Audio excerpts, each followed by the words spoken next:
Before UFC was taking the world by storm, professional boxing in the 80s would have a much larger following, with successful boxers becoming famous worldwide. So it would come as no surprise that the NES would have a handful of boxing video games. While Ring King was definitely popular in households across North America, it would not be as iconic as the extremely popular Mike Tyson's Punch-Out! While the NES was no stranger to celebrity endorsements, Mike Tyson's Punch-Out! Would stand out due to the long rap sheet of Mike Tyson himself, which started in 1987, the same year the video game was released. But how did Mike Tyson's Punch-Out! Come to be? Let's find out on a brief history of Mike Tyson's Punch-Out! You are playing with power! Punch-Out! By Nintendo. 11 world-class contenders. Take them down with your controller, beat them all, and you've got a shot at Tyson's title. Power! But for that, you've got to beat Mike Tyson. Mike Tyson's Punch-Out! From Nintendo. Now you're playing with power. Mike Tyson's Punch-Out! Was originally an arcade game released in 1983 by Nintendo as just Punch-Out! This version of the game would see decent success and positive reviews and lead Nintendo to start working on an NES port. If you've ever played Mike Tyson's Punch-Out!, you're probably very familiar with the main character, Little Mac, who stands out as being extra short and quite an underdog in the game. The reason he was developed short is due to the hardware limitations of the NES versus the arcade machine. In the arcade version, the main character was semi-transparent, with his body only being that of a wire frame, allowing the players to see the opponent easier. Since the NES could not match the graphic capabilities of the arcade machine, the main character was developed as a short-bodied boxer and renamed to Little Mac, a name that has stuck with him throughout the entire series. Other changes made to the NES version were the addition of background music during boxing matches, a password system, and the very famous animated cutscenes.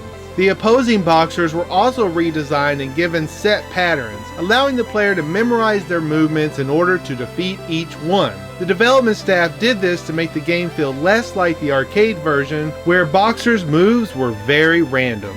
So how did Mike Tyson become attached to the game? Well, Nintendo was developing a gold version of Punch-Out! To be used in an NES Open Tournament golf competition. Around this time, Nintendo of America's founder and former president would attend a boxing match featuring the future heavyweight champion Mike Tyson.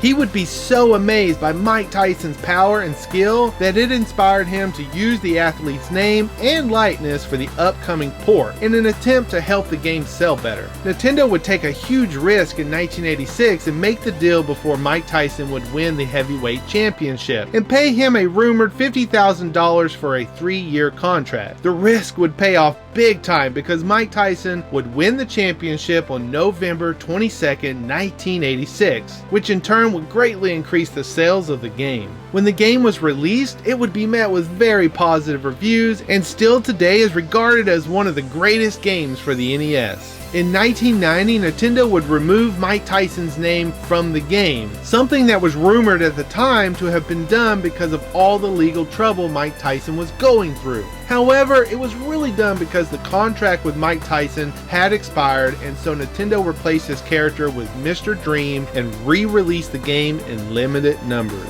Mike Tyson's name was attached to another NES game called Power Punch 2. It was originally titled Mike Tyson's Intergalactic Power Punch, where it was supposed to take place in outer space with Tyson participating in tournaments against different space alien boxers. However, after Mike Tyson's arrest for the alleged rape of Desiree Washington, the company removed Mike Tyson from the game, but would do very little to change Tyson's in-game character sprite. When the game was shown to Nintendo, they would heavily dislike it and refuse to publish it due to lack of quality. Eventually, ASC Games would publish the title, and it would be released on the NES as Power Punch 2, despite the fact that it was the first Power Punch title. To finish us off, here are some quick facts for your enjoyment. Mario makes an appearance in the game as a referee.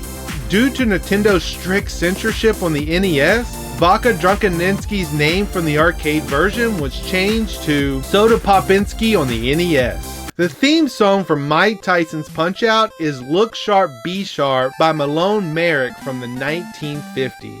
Mike Tyson made an appearance on Jimmy Fallon in 2014 and was tasked with beating himself in the game. He would lose in the first round due to TKO. Thanks for joining me on a brief history of Mike Tyson's Punch-Out. As always, be sure to subscribe, click the notification bell, like the video, and follow me on social media. Thanks for watching, and I'll see you next time.